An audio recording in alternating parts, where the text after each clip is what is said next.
नमस्कार। आज के इस विशेष विश्लेषण में आइए एक बहुत ही गहरे और विचारोत्तेजक सफर पर चलते हैं। हम बात करने वाले हैं शिव पुराण की, विशेष रूप से विद्येश्वर संहिता के पहले अध्याय की। इस प्रस्तुति में हम गहराई से समझेंगे कि हमारे प्राचीन ग्रंथों में भविष्य यानी आज के समय को लेकर कैसी कैसी भविष्यवाणियां की गई थीं। तो चलिए बिना किसी देरी के शुरू करते हैं। तो चलिए सीधे उस सबसे बड़े सवाल पर आते हैं। कलयुग के इस घोर अंधकार में जब धर्म का पूरी तरह से पतन हो रहा होगा, तब इंसानियत बचेगी कैसे? ये सिर्फ एक सवाल नहीं है, बल्कि हमारे आज के इस पूरे विश्लेषण की नींव है।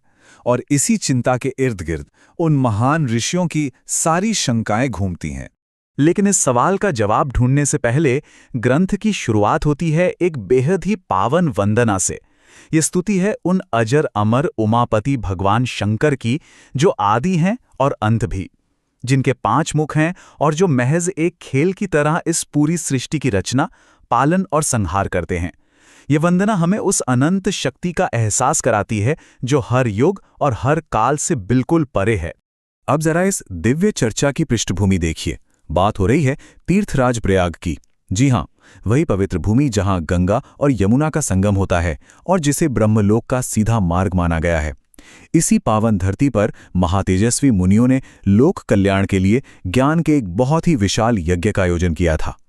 और यहीं प्रवेश होता है सूत जी का। इसी विशाल ज्ञान यज्ञ का समाचार सुनकर महर्षि व्यास जी के शिष्य सूत जी वहां पधारे। सूत जी कोई साधारण ज्ञानी नहीं थे, बल्कि उन्हें भूत, वर्तमान और भविष्य तीनों का ज्ञाता माना जाता था। चिंतित मुनियों ने पूरे आदर के साथ उनका स्वागत किया और उनसे वो परम सत्य जानने की प्रार्थना की जो पूरी मानवता के कल्याण के लिए बेहद जरूरी था। यहीं से ऋषियों की असली चिंताएं खुलकर सामने आती हैं। एक तरफ वो सत्य युग था जो धर्म और पुण्यों से भरा था, और दूसरी तरफ खौफनाक कलयुग की आहट। मुनियों को डर था कि कलयुग के आते ही लोग अच्छे कर्मों से दूर हो जाएंगे, इंसान की सोच नास्तिक और जानवरों जैसी हो जाएगी, और चारों तरफ सिर्फ हिंसा और एक दूसरे के प्रति द्वेष ही बचेगा। इस भारी पतन का सबसे बड़ा कारण क्या बताया गया है? वैदिक समाज के उस ढांचे का पूरी तरह ढह जाना जिसे हम वर्ण आश्रम व्यवस्था कहते हैं। शिव पुराण की भविष्यवाणी कहती है कि कलयुग में ये पूरी संरचना नष्ट हो जाएगी। लोग अपने धर्म और कर्तव्यों को भूल जाएंगे और इसके बिल्कुल उलट उन कामों में खुशी ढूंढेंगे जो पूरी तरह से वर्जित हैं। परिवार टूट जाएंगे, समाज बिखर जाएगा। बस इन चंद शब्दों में छिपी गंभीरता और दर्द को महसूस करके देखिए। ये महज एक भविष्यवाणी नहीं है, ये एक पूरी सभ्यता के नैतिक पतन की वो भयावह तस्वीर है जहां सिर्फ और सिर्फ स्वार्थ के चलते हमारे सामाजिक और पारिवारिक रिश्तों की सारी पवित्रता खत्म हो जाएगी। अब यहां सूत जी ने समाज के अलग अलग वर्गों के पतन का एकदम स्पष्ट वर्णन किया है।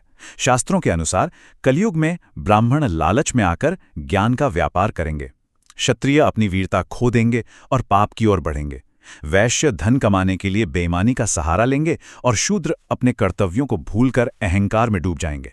ध्यान रहे, यह किसी की आलोचना नहीं है, बल्कि शास्त्र में बताया गया कलयुग के प्रभाव का एक एकदम तटस्थ विवरण है।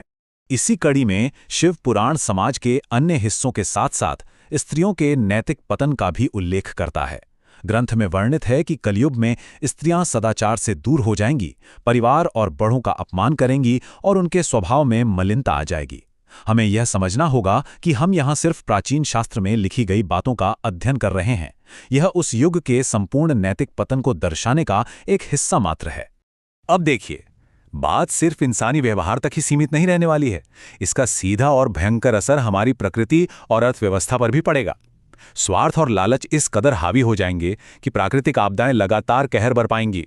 हर तरफ मौत का तांडव होगा और अपार धन संपत्ति नष्ट हो जाएगी। जाहिर है, जब इंसान अपनी सीमाएं लांघेगा तो प्रकृति का संतुलन बिगड़ना तय है।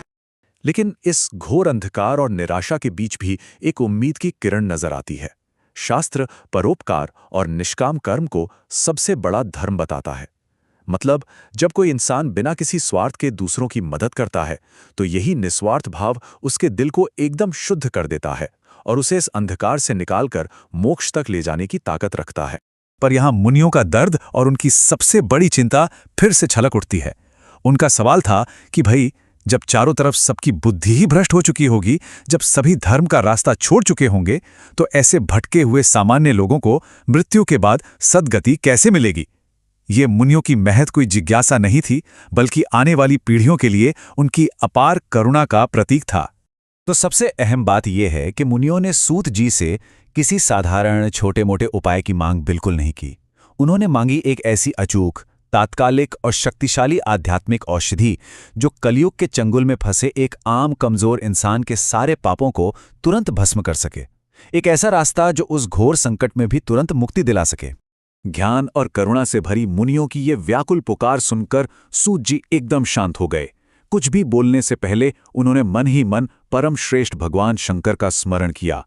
अब वो सर्वोच्च आध्यात्मिक उपाय आखिर है क्या, जो शिव पुराण हमें कलयुग के इस भयानक अंधकार से बचाने के लिए देता है? क्या सचमुच इंसानियत का उद्धार इतनी आसानी से हो सकता है? ये एक ऐसा सवाल है जो गहराई से सोचने पर मजबूर कर देता है और उस परम सत्य को जानने की जिज्ञासा जगा देता है।